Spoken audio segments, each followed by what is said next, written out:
Welcome.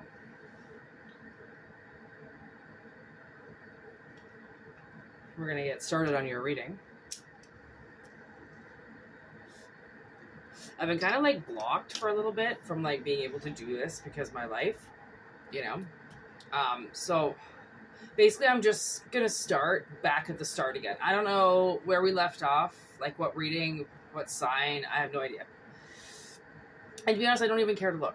Because this is new chapter, new things, okay? It's like blocks have been removed. It's like a freaking summer day out there right now. It is so hot where I live. Oof. Which is not really the way it's supposed to be. So what up with that? Who knows? Here we go.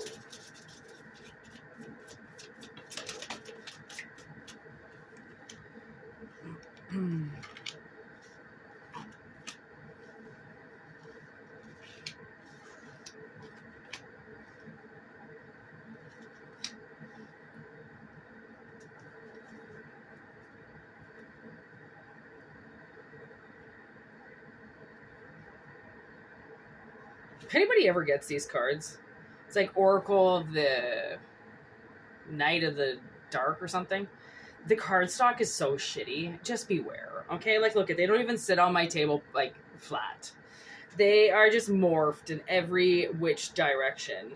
And they sit flat. So the fact that they can't sit flat, like, they don't even sit flat on my table. I don't know if this has to do something with you, because it's like it's making me point it out, and like the cards get stuck because of the lace, and they're so sharp at the edge that they get stuck under the lace, so I can't move them. And I think that this is like something to do with your reading, because I mean I've used these cards millions of times, and I've never talked about how shitty quality they are and how sharp they are. So we've got this fulfillment card that kind of came in like limbo. And I didn't really know how to take it, obviously at first glance, because then we have Grove with movement. And when you think about Grove, like when you even look at that, it's a beautiful spot to just sit and grow. And, you know, in your grove where you grow things, right? You grow flowers, you grow your personality. It's a place to relax. Obviously, there's a cat there hanging out. Okay, it's like this beautiful sofa in the middle of a forest. It's like you've created your little grove somewhere, and now you're moving forward. I can't help but see like the snake that's under there, and it's like looking up at that cat, like it wants to eat it. And you know, I think a part of the grove is you can't stay still for too long because it becomes dangerous, right? Like there was, you know, something that's been like attacking me or my sister, and it's like comes through my work, and it comes through things that I do, and it makes me feel like I just want to sit and like not move. And then after a couple days or whatever, right, you kind of go to yourself, like, I can't sit here anymore. Like, yes, I'm protected, I'm in my grove and I'm good, but I also am going to die here if I don't get to work and start making money, right? If I don't get to the grocery store and get some food so I can feed myself, like, it's going to get dangerous if you stay where you are in this comfy spot. So I almost feel like maybe somebody's moving out of a cozy nest, that it's not cozy, it's not going to stay. It might be cozy now, but it's not going to stay safe, because if you don't make the moves to continue to be able to pay for that, right, that little piece of coziness, then you're going to lose it forever. Right? And then there's wishing. So it's sitting right under, everything is sitting right on top of this wishing well. Okay. And when we wish for things, right, like it's kind of funny because the wishing well actually looks a lot like the grove, right? So I think that you might be getting, something might be happening where you get into like a uncomfortable situation for a minute, and then you get comfortable, you know, like this could be a change of scenery, or you suddenly move, switch of job, you start dating somebody, and then you have to start hanging out with their family. There's kind of like this awkward moment that I'm feeling, right? And it's the awkward, you have to get this awkward moment over with because your fulfillment is at risk. I think the fulfillment is coming from the grove, right? You're safe, you're comfortable, you're in your nest, nothing can hurt you, but there's also that sense of, you know, there's 19, 20, and 21. Like, this is a stage. Like, I feel like somebody has, you know, like, you might love your apartment or love your home and love your situation, but you're like, something's got to change. It can't stay like this. Things constantly need to evolve, right? They can't stay in an in-between position. That's where damage happens, right? And it's good to slow down. It's good to stop. It's good to reevaluate your life and where you're at and the situations that you're at if something is dangerous. But then you have to keep moving, because if it was that dangerous and you didn't get the notification from your body or from your work or whatever, then it was your time to die. But if you're getting tips on how to survive and how to protect yourself and how to move forward, and you're benefiting your life in a way that, I mean, the best thing I could have learned, people, you know, I get nagged on a lot from people because they consider me not the smartest person. You're not the brightest penny in the jar, are you? And then I'm like, what do you mean by that? Because I know the streets. I know people. I know actions. I know anger. I know how to read between the lines. I know how to get a job when I'm almost going to lose my apartment. Like, I know other things. So what do you mean?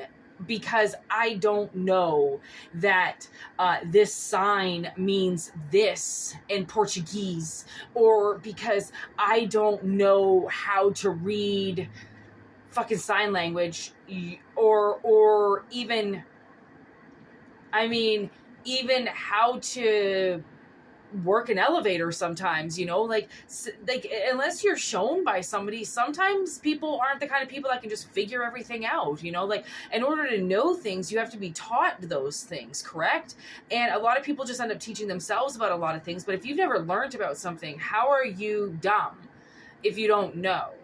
That's just being uneducated, misinformed, or not informed at all, right? So it's like, just because you lack information on one spectrum in your life, it doesn't mean that you don't know how to, etc., fucking survive in this hellhole with nobody, right? Like every journey is different, and everybody's path is different, and everybody who they talk to each day is different, and everybody is so fucking different. And I'm sick of people thinking that we're all the same, because we're not. We have individual needs, we have individual wants, we have individual karma, we have individual missions, we have different families, different friends, different support systems, different money, different bankruptcies, different obstacles, different bodies, different muscles, different joints. How are we all the fucking same, right? So it's like, there is something that's like, okay, so you obviously got into some kind of like rut in your life, but it's not, I can't say that it's a bad rut right now, but it's a rut that could turn bad,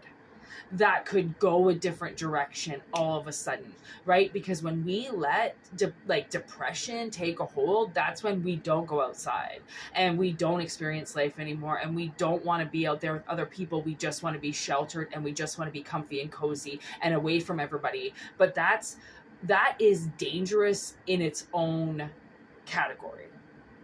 And I think that's what obviously Spirit's trying to let you know. It's like, I mean, I even had an aunt who had MS, and she was on fucking disability for like, oh my God, probably 10 years. And her house became her prison.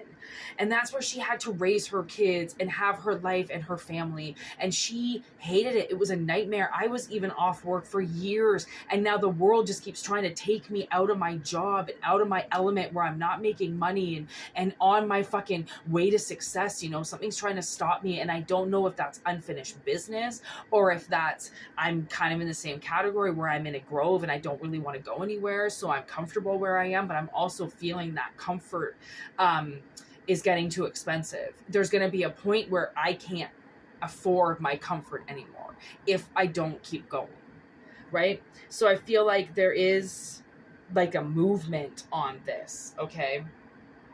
And it's obviously going to benefit somebody. All right, or we wouldn't be talking about it right now.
Yeah, I'm getting this whole like, okay, this 9 of bones, this 9 of wands, I'm getting this like, it's like suddenly you've turned the light off on everything. Or where you're moving into is like the light is off and you have this candle. This candle is going to help you see something that maybe you haven't seen before. And the thing is what I'm getting is you may have to be silent. And really use your eyes. Really watch. Your mouth might not have too much to say right now. There could be a period that comes that is going to hurt you. Or getting out of this grove you feel is going to hurt you. But it's a hurt that leads to bigger things, because I feel like somebody's like stifling themselves and they're taking something away from themselves because they feel like they're in danger somehow. And the thing is that we're all in danger on a daily basis, but we have divine timing. And we know when to go out, and we know when to cross the street, and we know when to start our cars, and we know when to turn down the road. We have divine timing. So as scary as the world is out there, we manage to dodge a lot of things by listening to our guts, going the route that our minds tell us, right? We see a route and we go, well, that's not the fastest route. Just because it's not the fastest route to get somewhere doesn't mean it's not the safest, right? So there's this pathway coming that's going to lead to something. Okay. And obviously that's what this wishing well is about. Like I said, like you may have to travel. Okay. You might have to travel somewhere in order to, for this to be possible. What did we watch? Oh man, I keep watching movies recently that have something to do with like parents moving and then the kids have to adapt. And the kids are just pissed about it because they're like, well, fuck, you had to move for money, and fuck you, we couldn't stay with my friends. And it's like, well, no, like you got to move where the money is, right? If the money isn't where you are, like, you know, I've been talking so much to people and about like living in the country, and everybody wants to live in the country and they just get out of the suburban life and blah, blah, blah. And it's just like, I don't know if that's whatever, city life. And I'm like, yeah, you all say that, but then you get here in the country and there's no jobs, and the, you know, grocery store isn't right around the corner, and you can't just get to work one day because the plows haven't come. Like everybody wants it, but then the reality of it is completely different. Right? So it's like, I don't know, maybe something, again, with the cards, if ever they didn't lie straight and they're sharp corners, like maybe you don't lie straight, right? Maybe you've got some sharp corners on you and you're not like everybody else, and you have to adapt yourself to the situations that are going around you, and you might have to make a move for yourself, right? Which is why this movement's here. There's the rigid.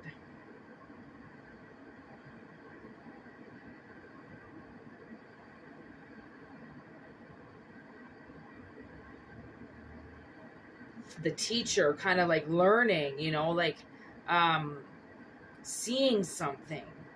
You have to, it's almost like, I almost feel like picturing this movement coming before it does, right? If you see more money coming in, then see your bank account higher than what it is.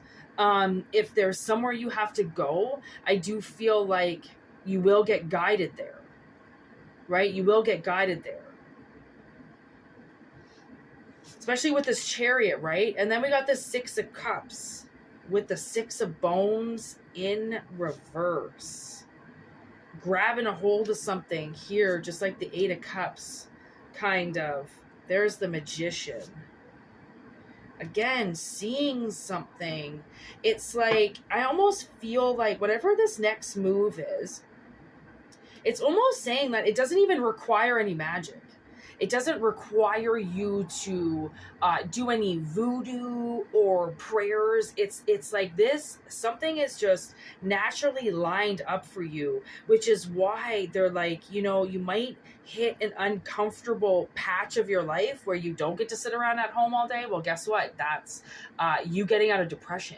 That's you getting out of stagnant energy and moving forward. And like, this could be your job. Maybe you sit around at your job and you want something that's a little bit more exhilarating. You want something that is going to get you moving a little bit. Okay. I was thinking a lot about Capricorn before I did this. I don't really know why, but there's the Devil. Okay. And then look at that. Right underneath it is Death. Okay. With the Divine. Oh my gosh. And look at that. Strength. So like I said with the snake, see the snake is around that woman's hand. It's like something is lingering in the background of your life, and I think it's trying to put you in an early grave. You know, it's trying to get you depressed and all by yourself and in the dark. And that's why maybe this is going to come as like a little bit of like, I almost feel like you might feel like moving forward, you might feel a little bit like out of your element, almost. Feeling like maybe you want too much and you're not prepared. But the thing is that the universe sees you as stifling yourself, as like, you're ready for this. You're ready to finally kind of go silent. I don't know if you've been like kicking everybody's ass and talking way too much, but it's really all about like seeing what hurts you, right? What causes your anxiety to go out of control, and calming that down so then you can go back into the real world and watch something happen for yourself. That's why they're saying seeing is kind of believing, right? You got to see something in order for it to move, right? And that's where the true, like, I swear that's where the true strength lies, is to believe in the impossible. Right? Because the more you believe in something that you feel is impossible, when nothing really is impossible if you set your mind to it, right? So there's that strength, like something is lurking to kill you, but you're smarter than it. And just when it goes to make its move, you've already left. And it doesn't even notice because it was still sleeping, right? It's like, I do feel like something has kind of been like trying to get you to surrender to it. And maybe that's where this like other part of like the apathy is coming from for yourself, where now you're stifling yourself because you feel like you've been through too much. So now you don't want yourself to go through anything at all. And like, you still have to live. You still have to stub your toe and get the spam callers calling and get mad in traffic. Like, you still have to go through all those natural things. Like, you've been through the bad things. So then you can get through the little things every day that make most people lose their mind. Right?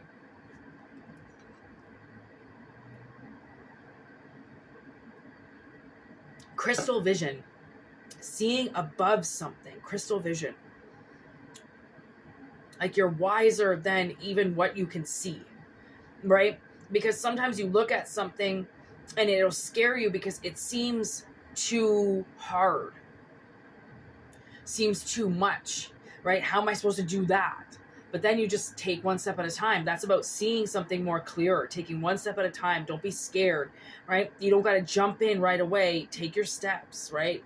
Get your fucking sea legs underway, start swimming around, right? Because something is coming back from the past that you're used to, okay? That was obviously kind of like taking kind of like something from your childhood.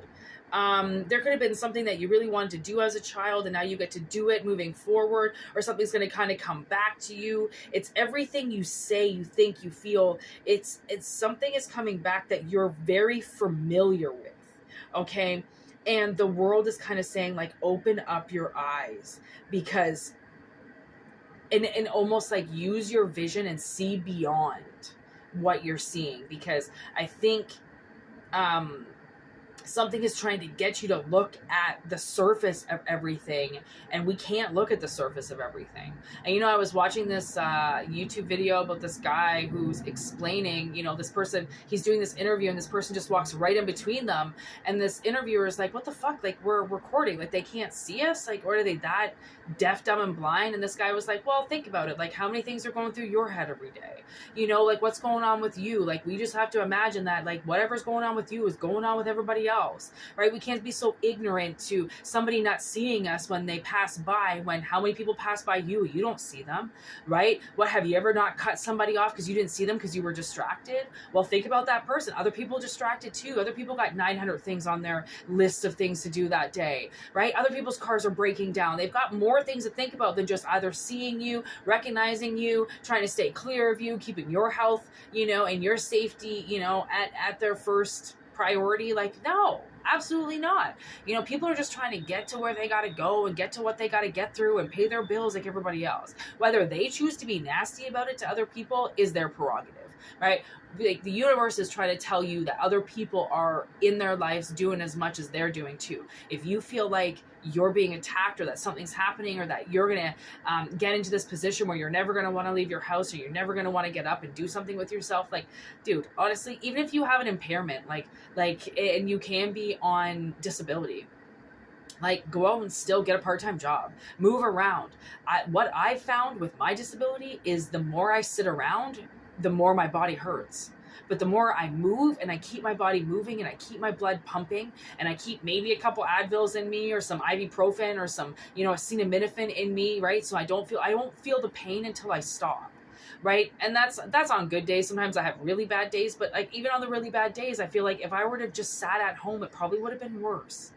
Right? Like, so you have to push your body beyond, because we do baby ourselves because of things that we've been through, right? And we do overcompensate in some areas of our life because things that weren't compensated for when we were kids, or when we were married, or when we were growing up, right? It's like so many things now. It's like you have to see, somebody has to see the bigger picture, that being comfortable and being safe isn't always the option.